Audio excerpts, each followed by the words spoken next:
सुरेंद्र जी, स्वागत है आपका। हेलो।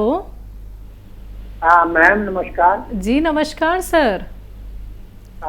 हकीम जी को नमस्कार जी। जय हिंद, स्वागत है आपका देहरादून वालों। सर, मैं आपसे पहले एक बार पूछा था ये स्मेल और टेस्ट के लिए, टेस्ट नहीं आता है, स्मेल नहीं आता है थोड़ा थोड़ा, तो आपने मुझे सौंफ, आंवला, धनिया, हल्दी और बड़ी इलायची बताया था नमक जैतून के साथ में। तो मैं ले रहा हूँ हकीम साहब, तो थोड़ा दिमाग भी मतलब कमजोर सा हो रहा है, याददाश्त कम हो रही है, तो उसमें मैं क्या मिलाऊं बीच में या कैसे खाऊं? और गले में खराश रह रही है हकीम साहब, और मतलब ये सूखी खांसी है, तो कृपया मार्गदर्शन करिए मेरा, मैं क्या मिलाऊं इसमें, और ये खांसी और खराश के लिए क्या करूं? सूखी खांसी है, कफ नहीं।